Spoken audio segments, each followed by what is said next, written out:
Oi, gente, no ar mais uma Ação Parlamentar. Hoje vamos falar sobre pesquisa eleitoral.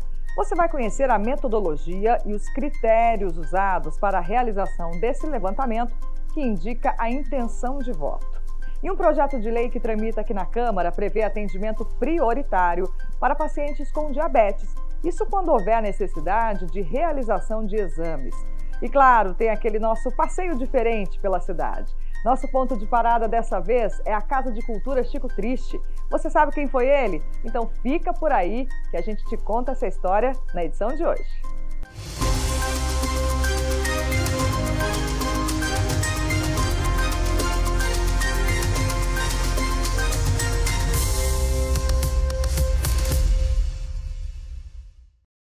A gente começa a Ação Parlamentar com informação sobre pesquisa eleitoral. 2024, como você sabe, os eleitores vão às urnas escolher os representantes. E ao longo da campanha são divulgados esses levantamentos que indicam, na realidade, uma intenção de voto. Um trabalho sério, mas que muitas vezes é alvo de questionamentos. E por isso, a gente mostra agora quais são as regras e os critérios para a realização de uma pesquisa eleitoral. Em ano eleitoral, é comum a gente acompanhar os resultados das pesquisas de intenção de voto. E o que chega ao público é apenas uma parcela de um trabalho intenso e preciso de apuração. A gente prepara o questionário, em paralelo tem uma equipe de estatísticos que faz a preparação da amostra, né? E a amostra, ela vai representar um universo, que pode ser uma cidade, o eleitorado de uma cidade, no caso da pesquisa eleitoral, ou de um estado ou do país. No mesmo momento, tem uma equipe operacional organizando as equipes que vão coletar esses dados, né? No caso do IPEC, nós fazemos pesquisas domiciliares, então a gente aborda as pessoas na casa delas. Então, a partir do momento que você finaliza a coleta, paralelamente ao campo, acontece a supervisão e verificação dos dados. Então, é o controle de qualidade. Para chegar a um resultado, os estatísticos devem seguir algumas regras primordiais, como o número mínimo de entrevistados. Com esses critérios, a pesquisa é feita com responsabilidade e é mais confiável. Existe um número mágico na estatística que é 385 entrevistas. Então a gente trabalha normalmente com 400, 600 entrevistas, dependendo do tamanho da cidade. É esse trabalho que vai definir. Uma pesquisa eleitoral, ela serve para tomada de decisão. Então, assim, o que nós vamos fazer, né? A partir da pesquisa é que vai se traçar toda a estratégia de uma campanha, por exemplo. Além das regras para a coleta de dados, as pesquisas de intenção de voto precisam ser registradas no Tribunal Superior Eleitoral antes da divulgação e seguir as normas do TSE. A pessoa que está realizando a pesquisa ela é obrigada a informar o formulário de coleta de dados para ver se não houve induzimento nas perguntas. Ela é obrigada a informar qual que é a metodologia que foi utilizada para se verificar aquele resultado e qual o nome do estatístico, quem é o contratante, qual o valor que foi pago. Tudo fica totalmente disponível, já que se trata de um processo judicial. E se alguém foi prejudicado com esse resultado, se sentiu prejudicado com o resultado que foi noticiado, essa pessoa ela pode ir até a Justiça Eleitoral e requerer um acesso a essas informações. Essas normas garantem respaldo para o trabalho dos estatísticos e para o público. Por isso, caso não sejam cumpridas, o responsável pela contratação da pesquisa pode ser punido. A pesquisa verdadeira, que é divulgada, porém sem a obrigatoriedade do registro prévio, isso se configura um ilícito civil e a multa é de 50 a 100 mil reais. Já aquela pessoa que faz uma pesquisa completamente falsa, sem metodologia, sem estatística, completamente falsa a pesquisa, isso é crime previsto pela legislação lá no Código Eleitoral e essa pessoa, inclusive, pode ser penalizada com prisão. A construção e a divulgação de uma pesquisa de intenção de voto exigem responsabilidade. Candidatos públicos e o sistema eleitoral podem ser prejudicados com resultados sugestivos. Por isso, é fundamental que empresas de estatística sigam rigorosamente as regras de pesquisa e as normas do TSE. Traz essa segurança, né? Tanto para o eleitor quanto para os institutos, acho que garante qualidade e garante também transparência no processo como um todo, porque você tem que indicar as notas fiscais de quem está fazendo o pagamento da pesquisa. Se o Instituto faz com recurso próprio, né, ele tem que declarar isso. Todo o plano amostral é colocado no site do TSE e é para acesso de qualquer pessoa pode entrar e olhar o registro, olhar a metodologia, ver como a amostra foi feita, observar a descrição do critério de verificação, o questionário que vai ser aplicado. Lembrando que a pesquisa é uma ferramenta de intenção de voto e não exclui o nosso papel de acompanhar e avaliar as propostas de cada candidato. Um voto consciente é também um dever de cidadão, um compromisso com a democracia e com o futuro da cidade e do país. São José dos Campos venceu o prêmio Sebrae Prefeitura Empreendedora. A vitória é um reconhecimento do trabalho feito pela gestão pública nas escolas da cidade. O empreendedorismo foi o tema da aula de hoje na Escola Municipal Mariana Teixeira Cornélio. Nessa turma do 6º ano, o foco dessa vez foi soluções sustentáveis. A dinâmica foi simples: fazer uma reflexão sobre a imagem que receberam. Eu peguei a imagem de uma fábrica com a poluição em volta e tudo bem sem cor. E a imagem de uma cidade bem viva, digamos assim, com bastante área verde, uma cidade bem saudável. A conclusão que eu cheguei com a minha dupla foi que a poluição transforma a cidade viva em uma cidade sem nada, sem cor. A aula faz parte do projeto Jovens Empreendedores Primeiros Passos, que estimula a autonomia dos estudantes. A professora explica que a ideia é dar a eles ferramentas necessárias para serem protagonistas dos próprios objetivos. É bastante interessante, porque muitas vezes eles já têm um comportamento empreendedor, só não sabia, né? Agora, a partir das aulas, eles vão poder identificar esses comportamentos, aprimorar aquilo que precisa ser aprimorado, e, de repente, aquele comportamento que ele gostaria de ter, ele pode desenvolver também na aula. Então, eu acho que isso vai ser muito importante para eles. Esse conhecimento é levado para todo o ensino fundamental em São José. No ano passado, mais de 54.000 alunos aprenderam sobre como empreender. O projeto recebeu o prêmio de Prefeitura Empreendedora do Sebrae, que reconhece iniciativas inovadoras voltadas ao desenvolvimento de ambientes de negócios. Todos nós, em diversas realidades, precisamos empreender, seja na vida de estudos, na vida pessoal, na vida profissional, seja em um projeto social que a gente quer participar. Então, a educação empreendedora traz isso para o dia a dia do nosso aluno. Na pré-escola, com a educação empreendedora e a metodologia do empreendedorismo dos sonhos, e a educação empreendedora em parceria com o Sebrae no fundamental. As prefeituras vencedoras vão disputar a etapa nacional da premiação. É uma grande conquista, um reconhecimento importante para a cidade, né? Ser vencedor na categoria empreendedorismo na escola, e agora nós vamos para a disputa federal. Né? Os vencedores de cada estado participam depois em Brasília de uma disputa nacional. A gente sabe que é bastante difícil, né, ter outros resultados, mas o mais importante é o prêmio que nós já vencemos e o reconhecimento, a dedicação e trabalho da equipe. Para a Anne, as lições aprendidas até aqui já fazem toda a diferença. Agora ela começa a planejar o que vai fazer no futuro. Eu gosto bastante de matemática e histórias, mas eu acho que matemática vai dar mais certo.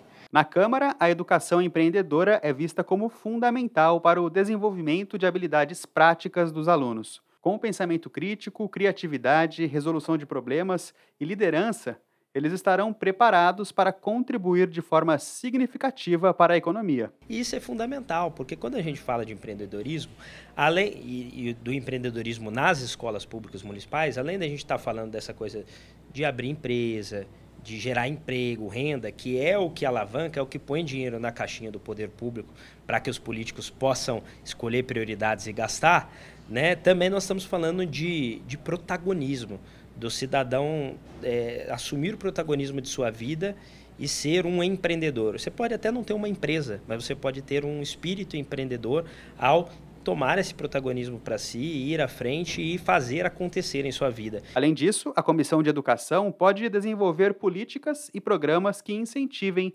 habilidades empreendedoras entre os alunos. Nós, enquanto Comissão de Educação, sempre vemos com muitos bons olhos essa questão do empreendedorismo nas escolas, que começou com o ex-prefeito Emanuel Fernandes, e a gente procura continuar estimulando como eu disse, não só pela questão da abertura de empresas, né, futuros empreendedores na prática, mas também desse espírito empreendedor na vida como um todo. Hora de fazer uma pausa, mas é rapidinho. Fica por aí que a gente volta já.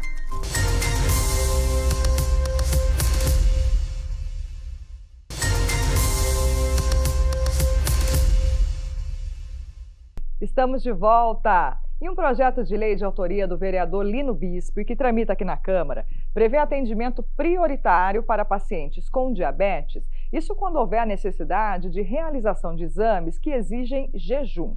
O objetivo, claro, é garantir o bem-estar desses pacientes. A bolsinha com o medidor de glicemia e as insulinas acompanham Gabriel por toda parte. Aos 12 anos, o estudante de publicidade descobriu que tinha diabetes tipo 1, uma doença que precisa ser tratada durante toda a vida. Viver com diabetes não é fácil, a gente não pode falar que é tranquilo, porém, diabetes não tem cura, mas existe um tratamento que ameniza esses efeitos do paciente diabético. É muito interessante quando eu chego no laboratório, por exemplo, e falo que sou diabético e tem ali já uma política dentro desse laboratório para atender com integridade, com velocidade o paciente diabético de forma prioritária. O Gabriel está ao lado de 13 milhões de brasileiros que também convivem com a doença. Para acompanhamento médico, muitas vezes exames que exigem jejum total de 8 a 12 horas são solicitados. Acontece que para quem tem diabetes, ficar tanto tempo sem comer pode ser muito perigoso, devido ao risco de hipoglicemia.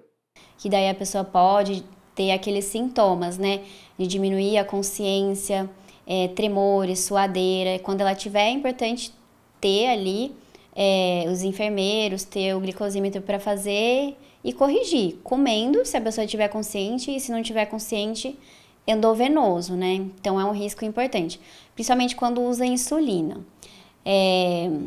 Agora, os que não usam insulina, quando têm um infarto, AVC prévio ou são mais frágeis, também podem passar mais mal, tontura, tem mais sintomas do jejum, né?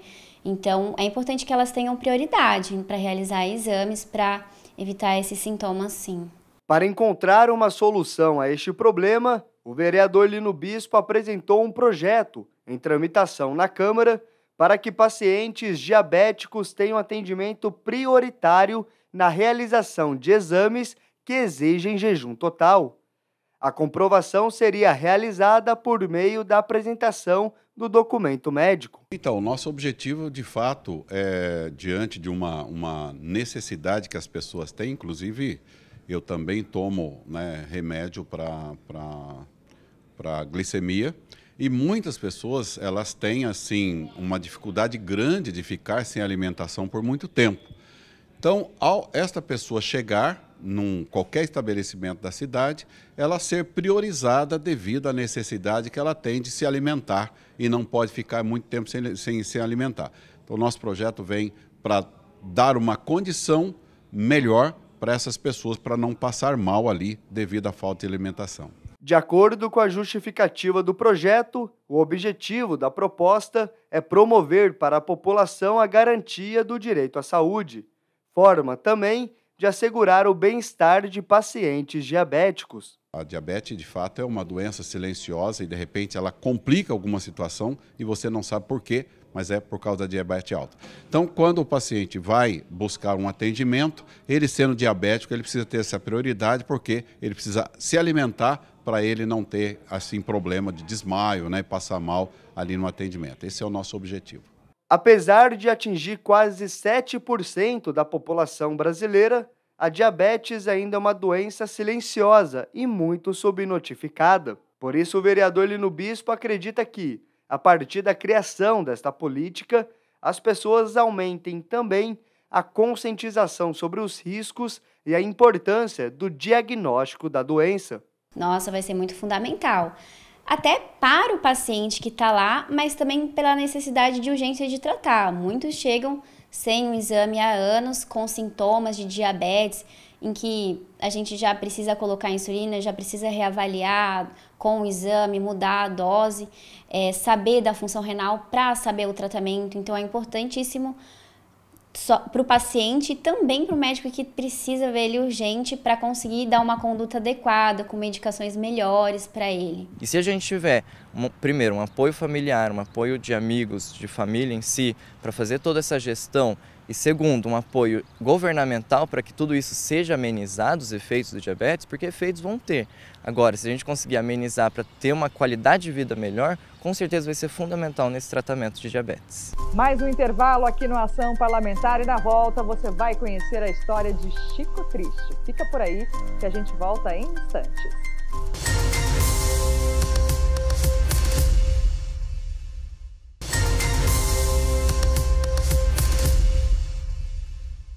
Ele foi jornalista, escritor e um apaixonado pela cultura.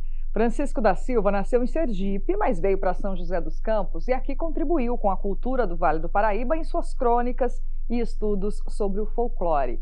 Ficou conhecido como Chico Triste e seu nome foi eternizado em uma casa de cultura da cidade.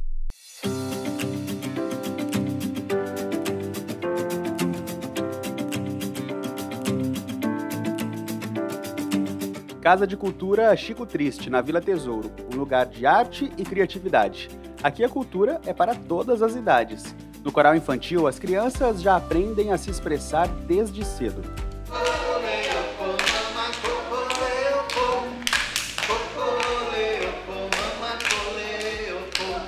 A história da casa é longa. Foi aberta em 1996. A placa é um recado para todos que entram, uma homenagem àquele que dedicou a vida à valorização das nossas raízes culturais. E aqui, essas raízes ganham forma. Casa de Cultura, eu sempre digo que ela existe porque a população participa, porque as pessoas chegam até ela. Então, é de máxima importância, ao meu ver, a proximidade, o contato, o acolhimento, as oficinas pretendidas à comunidade, e não só aqui da região Zona Leste, mas também de todo o público no geral, inclusive de outros bairros que têm nos procurado e se interessado pelas oficinas aqui desta casa. E não tinha como ser diferente. Todo esse espaço carrega o nome de alguém que trabalhou para espalhar cultura e conhecimento, não só pela cidade, mas por toda a região. Francisco Pereira da Silva, o Chico Triste, professor, folclorista, pesquisador e também jornalista. Chico Triste nasceu no Sergipe, em 1918. Foi policial militar e chegou ao posto de major, mas em São José ganhou destaque como professor e pesquisador. Luiz Paulo Costa o conheceu nessa época. Foram mais de 20 anos de amizade. Vínculo que o motivou a escrever a biografia de Francisco, publicada em 2015. O Francisco Pereira da Silva, né, que veio para São Paulo para fazer o serviço militar, né, ele se engajou na Força Pública, fez, evidentemente, o serviço militar, né, mas aproveitou também para, por exemplo, se formar como professor.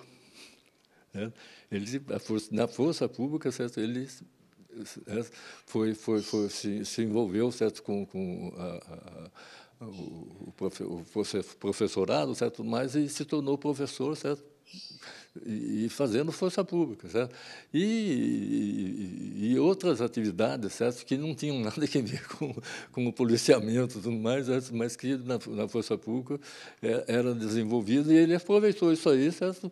E ele era muito inteligente, certo? Mas ele conseguiu realmente, inclusive o jornalismo, né? Inclusive a questão do jornalismo, ele também, certo, aprendeu muito, certo, fazendo a força pública. Aliás, o apelido nasceu de forma curiosa. São muitas teorias, mas, segundo o amigo, a mais provável é que foi a interpretação popular do comportamento de Francisco. Porque ele, como folclorista, certo, ele não intervia, certo, e ficava circunspecto, só apreciando e anotando, certo? Mas então o pessoal achava que isso aí ele era um cidadão triste, porque ele não conversava, certo? Ele não falava com o pessoal, ele apenas registrava o fenômeno do folclore, né? Com o tempo, o nome se espalhou pela cidade. Outra homenagem é a Escola Estadual Francisco Pereira da Silva, na Vila Tatetuba. Além disso, em 2006, a Câmara aprovou o projeto de lei que instituiu no calendário oficial de festas e comemorações da cidade a Semana Cultural Chico Triste, celebrada sempre no começo de junho. E não para por aí. Essa lista de homenagens também chegou até nós. É isso mesmo. A redação da TV Câmara se chama Sala Francisco Pereira da Silva. E em meio a todo o trabalho, conhecendo cada história da cidade, Chico Triste, aos poucos, se tornou um mito entre os moradores da época. Esse historiador explica que os constantes passeios dele pelos bairros deixavam os moradores curiosos.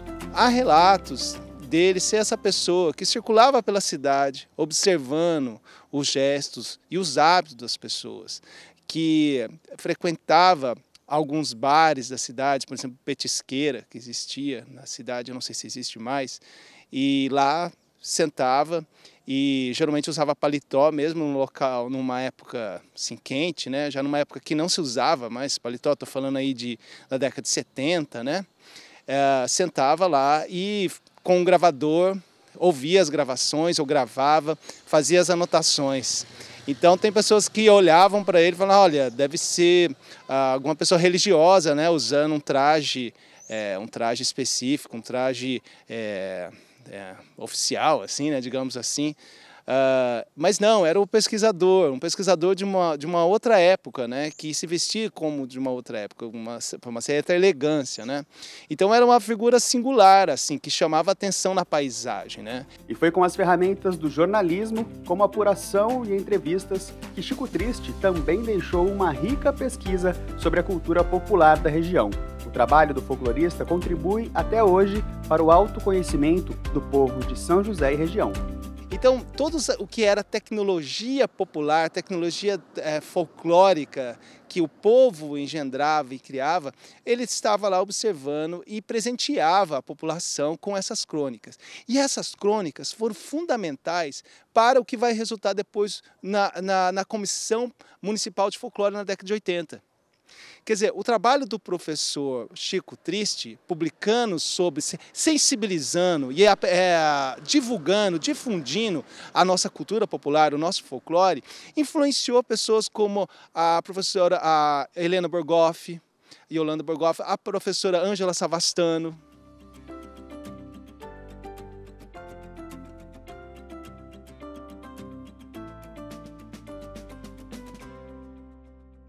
E o Ação Parlamentar fica por aqui. Não se esqueça que você pode acompanhar toda a programação da TV também pelo YouTube.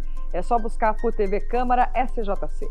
Muito obrigada pela companhia e até o próximo programa. Um beijo, tchau, tchau.